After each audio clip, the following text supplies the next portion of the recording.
Pendidik 9 Julai bersama saya Khairi Hazwan Muhammad Asri. Assalamualaikum dan salam sejahtera. 4 buah sekolah yang terjejas dalam tragedi kepala air dan banjir lumpur di Baling Kedah sedang diambil tindakan pembersihan. Ia sebagai persediaan sebelum sesi persekolahan bermula pada Selasa depan. Menurut bomba, sekolah yang terjejas adalah Sekolah Kebangsaan Kuala Kupang, Sekolah Kebangsaan Said Sheikh, Sekolah Menengah Agama Yayasan Khairiah dan Sekolah Rendah Islam Darul Ulum. Program gotong royong melibatkan kerjasama pihak bomba, Angkatan Pertahanan Awam APM, Pasukan Gerakan Am PGA, warga pendidik, ibu bapa dan masyarakat setempat serta Gabungan Pilot Darat Malaysia GPDM. Semua yang terjejas setakat ini kita dah ambil tindakan. Tindakan pembersihan daripada kelas-kelas yang terlibat dan juga asrama-asrama yang terlibat untuk sekolah-sekolah yang terkesan dengan banjir ini. Pihak GPDM menghantar 500 jentera melibatkan lori, jentolak, traktor dan peralatan mencuci sebagai membantu membersihkan sekolah, fasiliti awam dan rumah kediaman yang terjejas. Hari ini kita untuk pembersihan padang. Untuk padang ni, lepas tu kita bersedialah untuk keluarkan barang-barang ni dan kami memastikan bahawa murid-murid ni dapat bersekolah pada hari Selasa ni insya-Allah. Kami bukan sekolah sini saja, sekolah Syekh kan. Sekolah yang terdekat yang mengalami banjir itulah. Perkhidmatan yang disediakan mereka adalah percuma sejak hari pertama tragedi banjir berlaku yang dibantu oleh rakan GPDM dari beberapa negeri lain. Dalam pada itu, Raja Muda Kedah Tengku Sarafuddin Badli Shah Sultan Salehuddin berkenan mencemaduli membersihkan pekarangan Sekolah Kebangsaan Kuala Kupang Baling Kedah siang tadi. Berangkat sama Raja Puan Muda Kedah Cik Puan Muda Zahida Muhammad Arif. Difahamkan kelas program pendidikan khas integrasi PPKI sekolah terbabit paling teruk terjejas pada banjir kali ini. Lumpur dalam bangunan dikatakan telah selesai dibersihkan, hanya kekotoran dalam longkang di pekarangan sekolah sahaja yang masih tinggal. Tengku Sarafuddin Badli Shah turut menzahirkan rasa sedih dengan tragedi di daerah Baling itu dan ini kejadian kedua selepas kejadian hampir sama berlaku di Yan tahun lalu. Tengok baliklah, kalau duduk yang kawasan yang berbahaya tepi-tepi sungai itu, kita sekarang ni kita kena pindah lah. Ya? Tapi bukan kat kawasan ni saja. Ni kena satu Kedah. Tengok kawasan yang bukit-bukit yang satu Kedah yang bahaya ni, kita kena duduk kat tempat yang lebih selamat lah. Ya? Sebab hujan lebat hakisan ni dah berlaku bertahun-tahun. Proses membersih ini dijangka berterusan dilakukan pihak berwajib dan beberapa NGO walaupun esok adalah cuti umum Hari Raya Korban di seluruh negara. Dua pelajar The British International School of Kuala Lumpur BSKL berjaya mengumpul dana RM81,000 bagi menyokong kempen pemuliharaan Harimau Malaya. Jumlah dana itu mengatasi kempen pra-pandemik 2019-2020 yang berjaya mengumpul RM43,500 sekaligus menjadikan jumlah keseluruhan dana terkumpul RM124,500. Sasha Philip yang berusia 8 tahun memulakan kempen itu sejak 2019 selepas terbabit dalam projek penyelidikan mengenai haiwan terancam antaranya Harimau Malaya. Usaha itu mendapat sokongan daripada Jabatan Perlindungan Hidupan Liar dan Taman Negara Perhilitan, Tabung Hidupan Liar Sedunia WWF dan Perikatan Pemeliharaan Harimau Kebangsaan MyCat.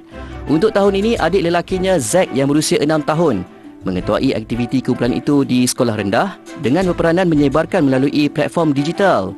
Ia adalah bagi memastikan kempen BSKL untuk Harimau Malaya dapat diteruskan ke peringkat sekolah menengah. Zack berkata spesies Harimau Malaya semakin terancam disebabkan tindakan manusia dan kini tiba masanya mengembalikan kehidupan populasi haiwan itu. Tambahnya lagi, walaupun pada usia masih muda, tidak bermakna mereka tidak boleh melakukan sesuatu untuk terus memelihara haiwan terancam itu. Antara aktiviti yang dijalankan menerusi kempen itu adalah bengkel kesedaran, pertandingan, pameran, ceramah dan penjualan berterusan BSKL untuk barangan Harimau Malaya. Sementara itu, Ketua Pengarah Perhilitan Datuk Abdul Kadir Abu Hashim berkata, pelbagai usaha dijalankan kerajaan dalam memastikan pemeliharaan hidupan liar, terutama Harimau Malaya. Beliau turut menyeru sokongan orang ramai untuk bersama-sama menyokong usaha kerajaan dalam memenuhi komitmen memelihara Harimau Malaya yang menjadi kebanggaan negara.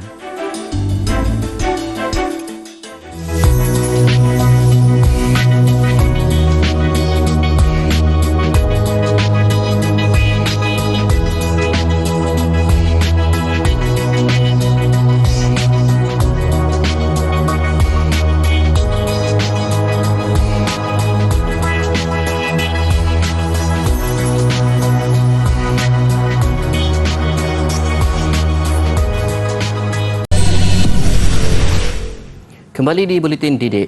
Lebuh Raya Utara Selatan dijangka terus sesak menjelang sambutan perayaan Aidiladha esok. Ketua Kecemerlangan Operasi PLAS Malaysia Berhad PLAS Muhammad Yusof Abdul Aziz berkata, sebanyak 1.93 juta kenderaan direkod menggunakan laluan ini dalam tempoh 30 jam bermula semalam. Jelas Muhammad Yusof, peningkatan jumlah kenderaan itu sudah dijangkakan berbanding 1.6 juta kenderaan untuk tempoh sama pada hari biasa. Trend aliran trafik tinggi tambahnya bermula petang semalam selepas waktu bekerja dan berterusan hingga tengah malam tadi sebelum aliran trafik menyusut sekitar jam 4.30 pagi tadi. Bagaimanapun bermula kira-kira jam 8 pagi tadi, aliran trafik ke utara dan selatan mula meningkat semula dan trend ini dijangka berterusan sehingga malam ini. Sementara itu, aliran trafik Lebuh Raya Pantai Timur 2 LPT2 mulai meningkat susulan pertambahan jumlah kenderaan sejak awal pagi tadi. Bagaimanapun, trafik berjalan lancar dan hanya berlaku sedikit kesesakan di susur keluar LPT2 Kuala Terengganu ke Kota Baru.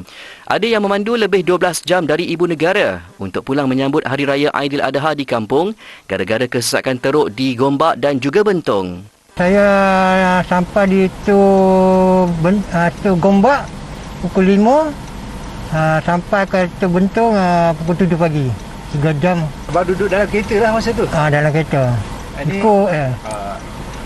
mana sekarang ni dalam perjalanan nak balik ke? Pasir Putih. So daripada situ kita orang nampak lepas kita orang sampai Kuantan tu dah jam teruk lah. Kat situ Alhamdulillah. Memang saya orang asal Terengganu. Nak balik ke rumah ni lah. Ke rumah adik-beradik lah. Kat sana. Mungkin ada buat sikit lah. Ada korban sikit lah kat sana. Jam Faruk lah malam.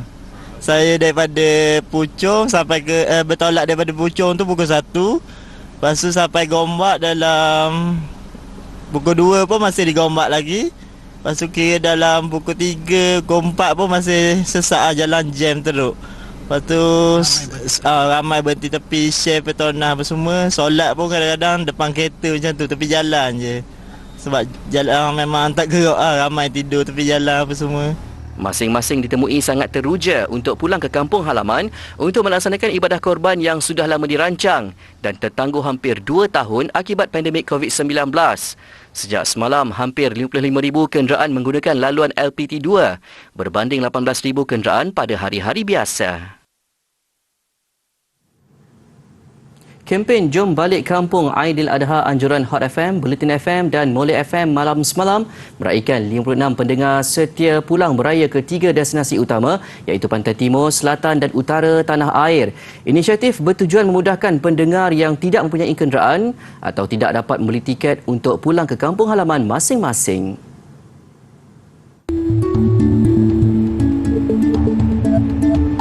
Kempen dilancarkan sebulan lalu mendapat sambutan memberangsangkan sejak dibuka untuk penyertaan. Ia juga bertujuan sebagai penghargaan kepada pendengar radio di bawah naungan Media Prima Audio MPA. Acara pelepasan malam semalam berlangsung di Pekarangan Seri Pentas, Bandar Utama. Sebagai tanda penghargaan kepada pendengar-pendengar radio-radio di rangkaian MPA. Sambutan so far macam mana? Alhamdulillah sangat memberangsangkan, di mana masa 2 minggu pertama bila kami wawarkan benda ni di radio, orang yang hantar entry tu sangat ramai. Dan untuk seperti anda boleh lihat belakang ni, 3 bas penuh. Bagi pendengar Molek FM ini, dia rasa teruja dapat pulang beraya ke Pantai Timur bersama 2 adik yang lain. Nak beli tiket pun, tiket flight mahal, tiket bas memang dah tak ada, nak survey hari tu memang tak ada. Dapat pula Molek saja. Saya happy lah, rasa happy sangat. Dapat mesej kata berjaya, so saya rasa memang happy. Terima kasih Molek FM. Pendengar Hot FM ini pula tidak menyangka penyertaan sulungnya berjaya. Dia bersama isteri dan 2 anak akhirnya dapat pulang beraya ke utara selepas tidak dapat membeli tiket bas. Alhamdulillah lah kan dapat tiket percuma ni. Saya nak balik ke mana ni? Saya nak balik ke Alustar Utara. Balik ke utara lah. Memang dapat sekali hantar penyertaan untuk anak-anak. 4 kali. 3 bas disediakan dan kempen ini dijangka diteruskan pada masa akan datang. Berdepan dengan risiko digigit, dicakar dan diserang haiwan liar.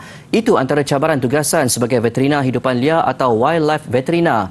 Namun situasi itu tidak mematahkan semangat mereka untuk menyelamatkan dan merawat haiwan terbabit supaya dapat meneruskan kehidupan dalam keadaan kesihatan yang baik. Laporannya dalam segmen Kerjaya Pilihan minggu ini. Tidak seperti doktor haiwan di klinik, bidang tugasan veterina hidupan liar disifatkan lebih mencabar. Berdepan dengan binatang yang lebih ganas, agresif dan di luar jangkaan, merawat haiwan-haiwan ini bukanlah sesuatu yang mudah. Pengarah veterina Zoo Negara Dr. Mat Naim Ramli sendiri pernah melalui beberapa detik yang mencemaskan ketika merawat haiwan-haiwan di sini.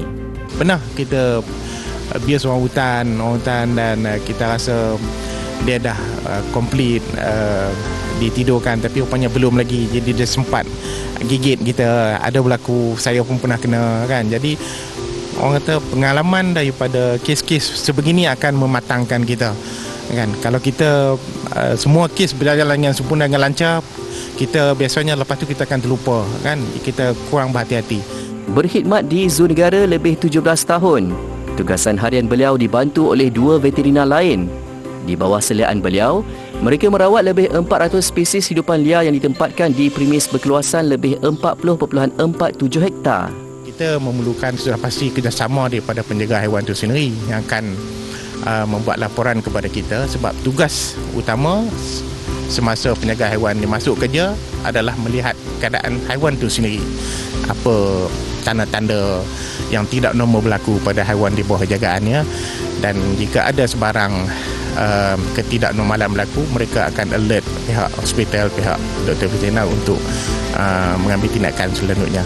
Bukan sekadar merawat, sebagai veterina hidupan liar, beliau juga perlu memastikan kebajikan, keselamatan, kesihatan serta kualiti kehidupan haiwan-haiwan ini berada pada tahap terbaik.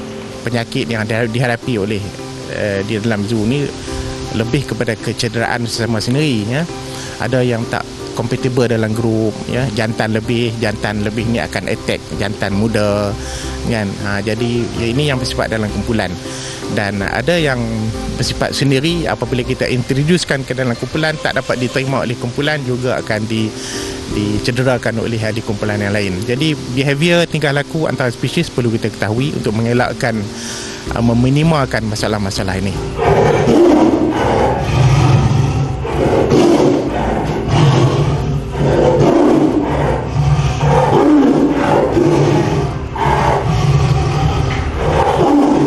Tugasan sebagai veterina hidupan liar turut menuntut kesabaran yang tinggi, kerana seperti juga manusia, setiap haiwan mempunyai mood tersendiri.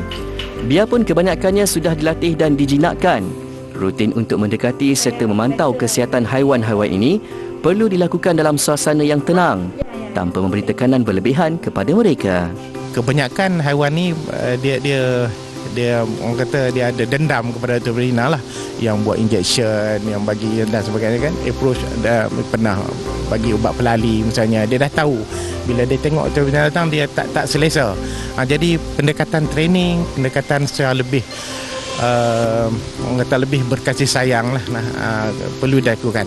Dan antaranya adalah crate training. Crate training bermaksud kita confine binatang ni dalam satu kawasan yang kecil, kita dapat menyekat gerakan dia, dan situ kita dapat bagi injection misalnya.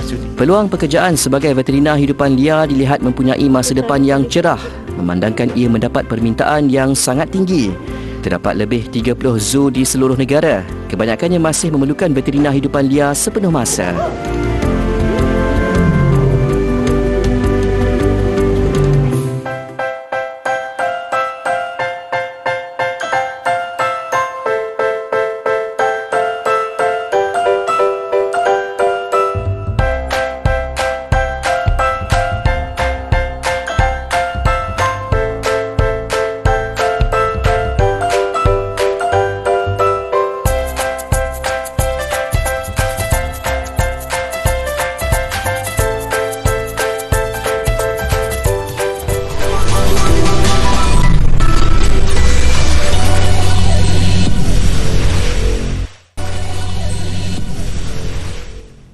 Umat Islam di Arab Saudi mula menyambut Hari Raya Aidil Adha hari ini. Sambutan diadakan sehari selepas hari wukuf di Arafah.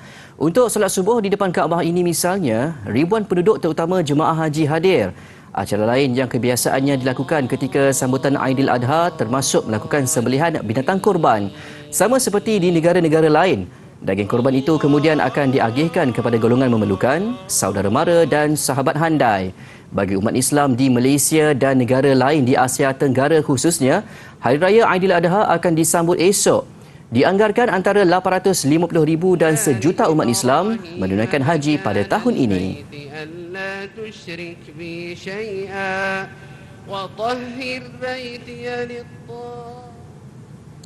Pegawai eksekutif Tesla Elon Musk mengumumkan beliau bakal membatalkan perjanjian $44 bilion Amerika bersamaan $194 bilion bagi pembelian Twitter.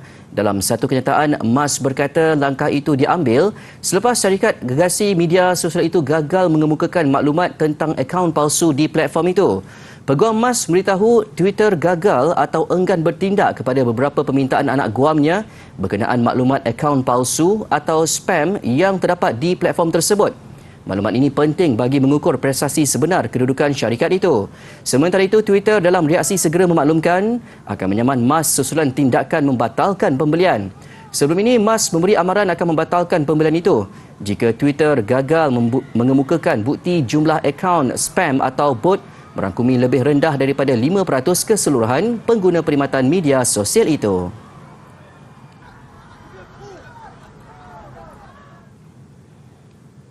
Baik, seekor anak kambing di Pakistan menjadi perhatian dunia apabila mempunyai telinga yang panjang. Anak kambing bernama Simba ini mempunyai telinga mencecah 56 cm hingga menyentuh tanah ketika ia berjalan. Menurut pemiliknya Muhammad Hassan Narijo, keunikan pada Simba yang dilahirkan pada 4 Jun lalu kemungkinan membolehkannya mencipta rekod dunia baru apabila mencapai saiz telinga terpanjang. Simba yang baru berusia beberapa minggu merupakan baka Nubian yang terkenal dengan telinga yang panjang. Telinga anak kambing ini terlalu panjang, kemungkinan disebabkan mutasi genetik asalnya. Namun keunikan tersebut memberi kelebihan tersendiri, iaitu membantu haiwan berkenaan berdepan cuaca panas.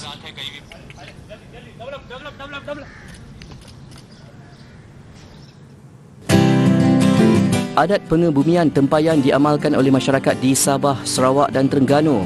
Menurut Muzium Negara, pentarikhan ke atas amalan ini di Gua Niah, Sarawak berusia akhir abad kedua sebelum Masihi, di mana tembikar tanah digunakan untuk menyimpan abu dan tulang mayat yang dibakar. Terdapat kesan-kesan damar yang digunakan untuk membakar mayat pada tulang-tulang yang disimpan di dalam tempayan. Terdapat juga beberapa kaedah pengebumian tempayan diamalkan masyarakat di Sabah dan Sarawak, di mana beberapa individu dimasukkan ke dalam satu tempayan. Dengan kaedah ini, mayat dibiarkan reput di tempat yang selamat.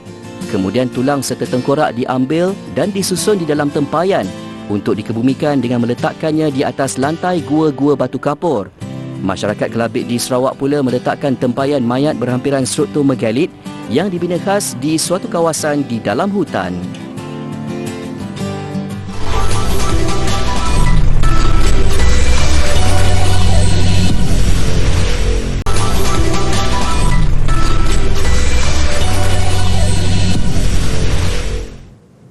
Masih di Buletin Didik, Sukan, Bola Sepak Piala FA, Selangor mengesahkan tempat ke peringkat suku akhir apabila menundukkan KL City 1-0. Tindakan penjaga gol Samuel Somerville meninggalkan gawang nyaris memakan diri. Percubaan Zafri Yahya melambung. Kemasukan Alif Haikal Luqman Hakim Lau mengubah nasib Selangor. Dia yang tidak dikawal mudah meletakkan bola ke dalam gawang KL.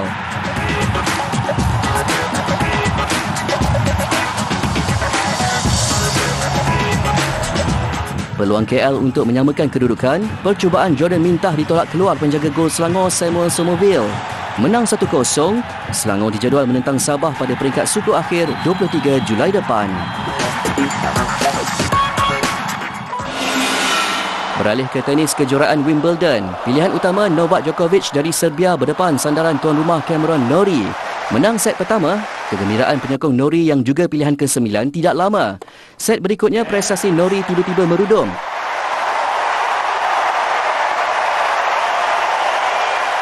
Keadaan itu berterusan dalam set ketiga dan keempat. Norrie semakin hilang tumpuan dan beberapa kali gagal membalas pukulan Djokovic. Tamat permainan, keputusan sah memihak Djokovic.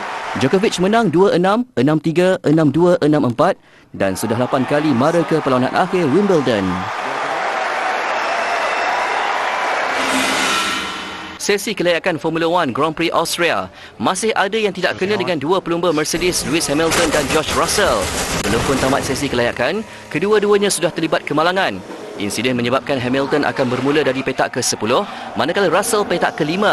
Yang pasti Hamilton dan Russell masih belum mencatat sebarang kemenangan dalam perlumbaan musim ini. Pelumba Red Bull Max Verstappen membuktikan kenapa dia layak untuk muncul pendahulu keseluruhan setakat ini. Verstappen membolot kedudukan petak utama apabila mencatat masa terpantas sesi ujian kelayakan dengan catatan 1 minit 0498 saat. Dua pelumba Ferrari Charles Leclerc dan Carlos Sainz akan bermula dari dua petak berikutnya.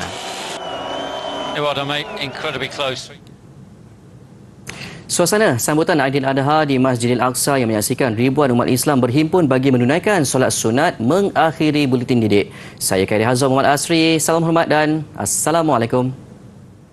Allahu Akbar, Allahu Akbar, Allahu Akbar. La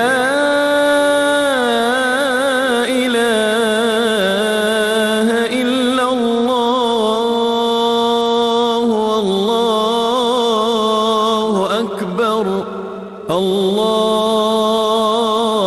Akbar walillahil hamd. Allahu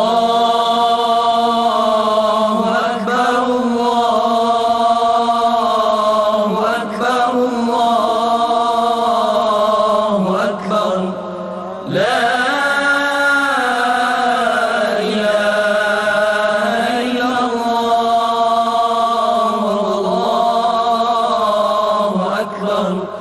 Allahu Akbar walillahil hamd. Allah